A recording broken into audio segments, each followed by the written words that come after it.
Today, I want to talk about how to start a music career. When do you want to do it? How do you do it? And when I was kind of thinking through this today, I broke it down into 5 different segments of thinking through it, strategizing a plan, and then executing. And this is a conversation that I have over and over and over. As real life entertainment attorney, I have consultations, I have meetings with my clients, and these questions come up. And so while it might kind of seem like a basic thing, how to start your music career, maybe you kind of have some ideas. There are things that people don't think about, or they just feel incredibly overwhelmed and they don't know where to start. So, the first kind of category that I want to talk about, or the first thing you need to think about when determining how to start your music career, is what's the skill set that you need to learn or that you need to get better at. Okay, so very basic. If you are a singer, if you are a rapper, a producer, if you're a guitar player, whatever it is that you're going to be doing within kind of the music creative realm, make that decision. Okay. And once you've kind of made that decision, now that's the baseline of you need to continue to work on your craft, because some people are starting super, super fresh on it. Right. So I was talking to a client today and, someone coming from an entirely different career and now saying, okay, I want to get into music. Right. I want to have my first album, my first release. And so, kind of deciding I'm going to be a singer at minimum, but also maybe getting into music production. So making that decision, big first step. But then also just realizing that that's a skill that you're going to continue to need to work on. I don't care if you're Beyonce. I don't care if you are Kelly Clarkson, who just like wakes up in the morning, opens her mouth, and she's just fabulous. She is still going to be working on her craft every day. And that's what we have to do as creators. Okay, so that's number one.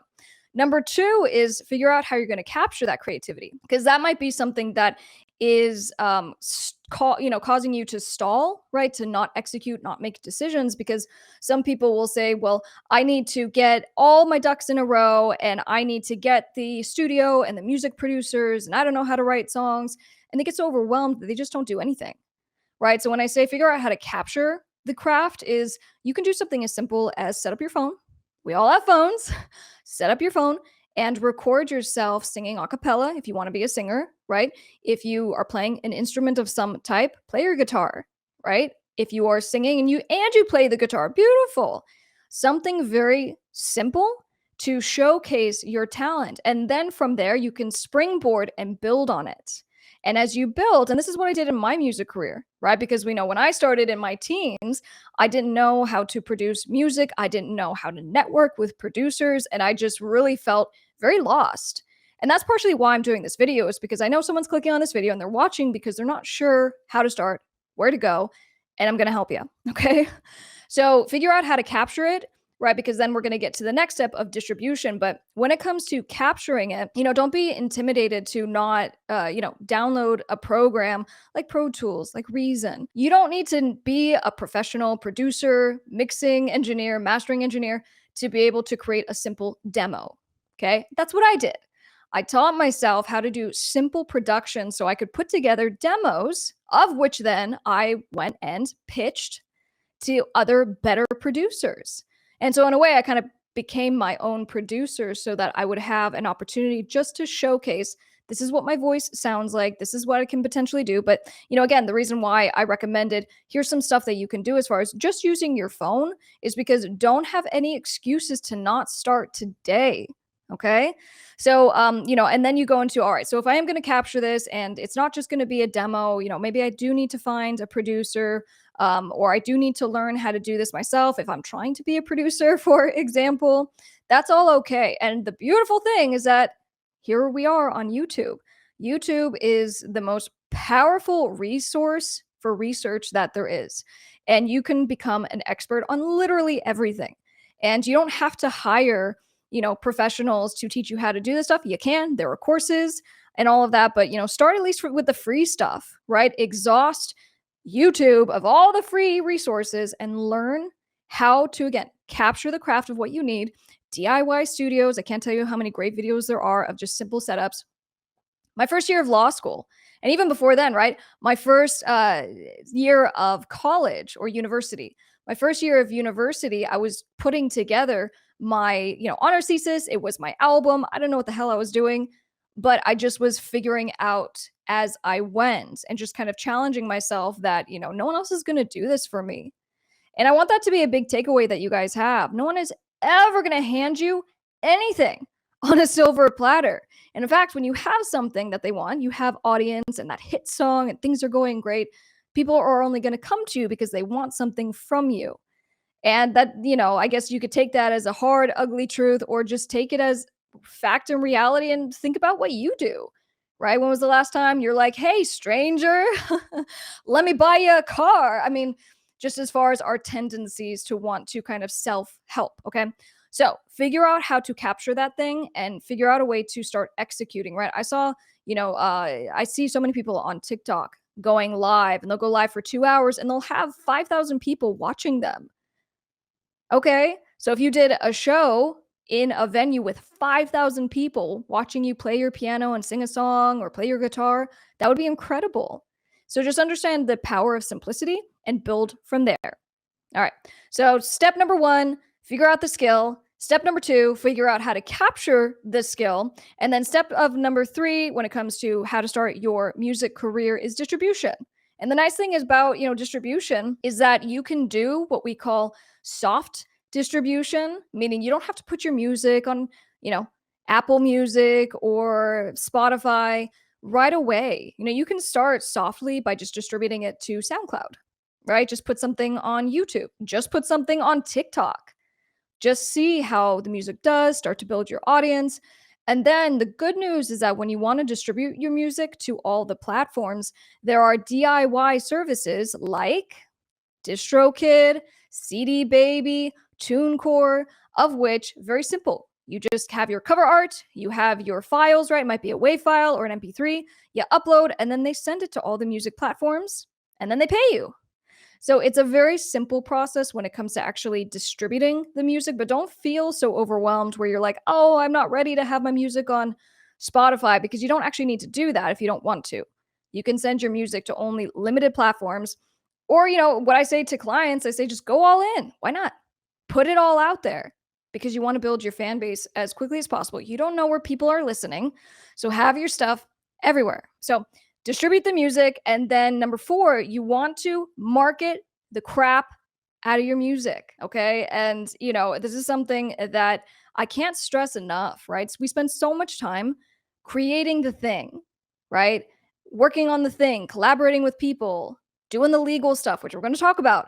And then you finally distribute it and then you don't promote it. You don't pre-promote. You might post the day of and be like, hey guys, it's up.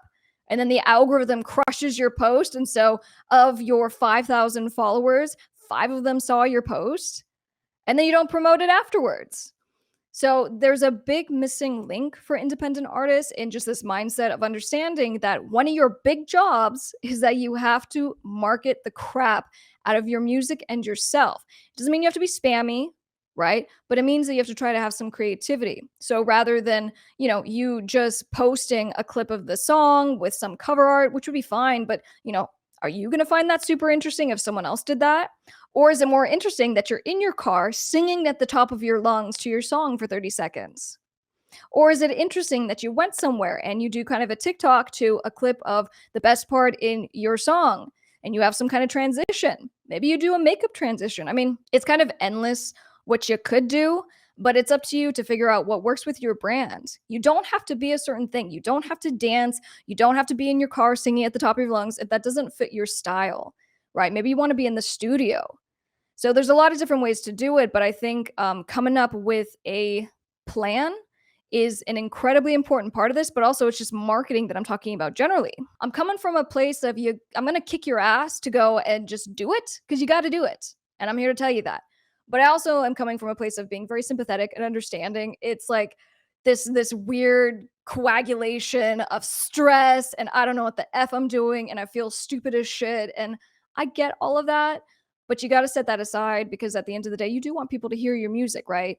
You want to serve your fans, you want to serve your audience. And so it's up to you to give them something so that they can hear about it and know about it and all that. So we have to know what our skill is. We need to figure out how we're going to capture it. We need to figure out how we're going to distribute it. And then we have to figure out how we're going to market it. And then we need to figure out how to stay legally protected. Okay, so I have on each one of these little pieces that I'm going to touch on, I have full length videos talking about how to do this, why they matter, but I'm still going to touch on it here. So, number one, when it comes to staying legally protected, is setting up a limited liability company. Okay, when you set up a company, right, a corporation or an LLC, you have a liability shield around you. You have a business so that if something happens, there's a breach of contract claim, someone I use this analogy. You're doing a live show, someone's jaw gets broken because you get in a fight and now they're suing you.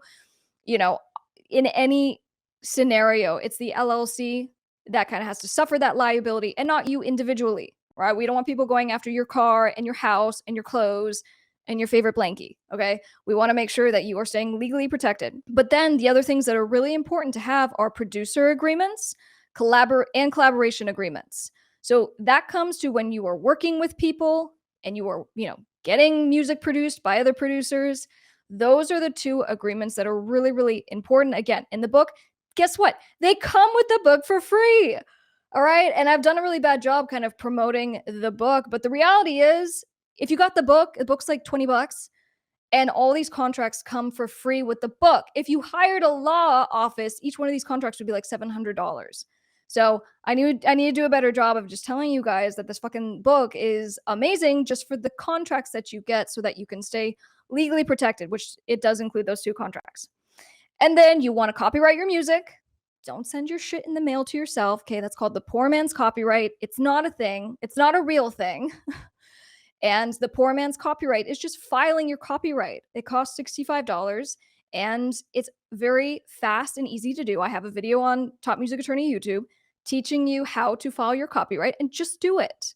Okay? You need to do it because if someone steals your music, in order to sue them in a court of law, the court of law is going to say, "Hey, where's your copyright?"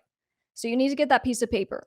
And I go into more detail in my copyright videos about that, but you got to get it. And then lastly, you got to trademark your name. When it comes to trademarking your name as a performer, an artist, a band, it's really important to do this, even if it's your legal name, right? So, clients will be like, "Krystle, what if it's my legal name? Can I or not copyright, trademark my legal name?" And the answer is yes. If you are using whatever name, legal or otherwise, as your brand identifier for your music, you want to trademark it in association with music, in association with live performances, in association with the merch that you're going to sell.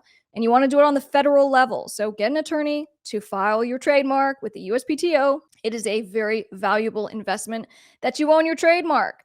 And fun little side story, I had another fight with the trademark office about my Miss Krystle trademark, right? So Miss Krystle in association with the music that I release, with my clothing, with my live performances.